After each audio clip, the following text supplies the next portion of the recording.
ماں کی دعاؤں میں بہت اثر ہے۔ ماں اگر ناراض ہے تو دنیا کے کسی کونے پر چلے جائیں، کہیں بھی دعائیں مانگ لیں، تمہاری دعائیں قبول نہیں ہوں گی۔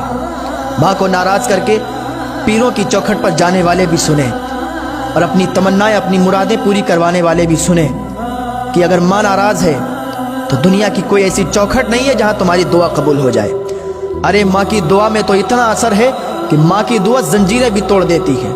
ہاں، ماں کی دعا میں اتنا اثر ہے کہ ماں کی دعائیں زنجیروں کو توڑ دیا کرتی ہیں۔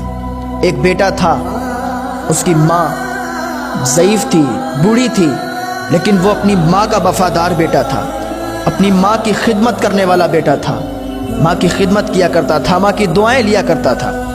ایک دن کچھ سپاہی اسے پکڑ کے لے گئے اور اس کو ہتکڑیاں ڈال دیں، زنجیریں ڈال دیں۔ ادھر اس کی ماں بے چین ہوئی۔ جب رات کو بیٹا گھر پہ نہیں آیا تو اس کی ماں بے چین ہوئی کہ آخر میرا بیٹا کہاں چلا گیا، میرا بیٹا کہاں چلا گیا، کیا ہوا میرے بیٹے کو۔ اس کی ماں رونے لگی، اس کی ماں کی آنکھ میں آنسو آ گئے اور اس نے اللہ کی بارگاہ میں ہاتھ اٹھا دیے، اے میرے پروردگار، میرا بیٹا جہاں بھی ہو اسے سلامتی کے ساتھ میرے پاس واپس لوٹا دے۔ یا اللہ، میرے بیٹے کے سوا میرا کوئی نہیں ہے، یا اللہ میرے بیٹے کو مجھے واپس کر دے۔ جب اتنی دعا کی تو اس کے زنجیریں جو پڑی ہوئی تھی نا پیروں میں، ٹوٹ گئیں۔ اللہ اکبر، زنجیریں ٹوٹیں۔ سپاہیوں نے ایک راہب کو بلایا کہ اس کی زنجیریں کیوں ٹوٹ گئیں۔ راہب نے دیکھا اور اس سے کہا، کیا تیری ماں زندہ ہے؟ اس نے کہا، ہاں میری ماں زندہ ہے۔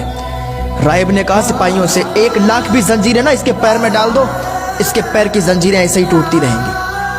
سپاہیوں نے کہا، کیا بات ہے، کیوں ٹوٹتی رہیں گی؟ راہب نے کہا، اس کی ماں زندہ ہے، اس کی ماں نے ادھر ہاتھ اٹھائے ہوئے ہیں، اس کی ماں ہاتھ اٹھاتی ہے، وہ دعا باب اجابت سے ٹکراتی ہے، وہ دعا قبول ہو جاتی ہے، اور اس کی زنجیریں تو ایسے ہی ٹوٹتی رہیں گی۔ سپاہیوں نے اسے چھوڑ دیا۔ بیٹا دوڑتا ہوا، بھاگتا ہوا اپنی ماں کے پاس گیا، چپٹ کے رونے لگا۔ تو ماں کی دعاؤں میں اتنا اثر ہے۔ آج کل لوگ اپنی ماں کو ناراض کر کے پیروں کی چوکھٹ پر اپنی دعائیں قبول کروانے کے لیے جاتے ہیں۔ میں کہتا ہوں کبھی نہیں قبول ہوں گی۔ اگر اپنے ماں اور باپ کو ناراض کر کے دوسروں کی چوکھٹ پر جا کے دعا قبول کروانا ہو تو کبھی نہیں قبول ہوگی۔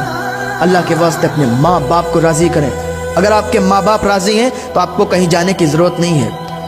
درگاہوں پر جائیں، مزاروں پر جائیں تب جب آپ کے ماں باپ بھی راضی ہوں تو آپ کی دعائیں جلدی قبول ہوں گی۔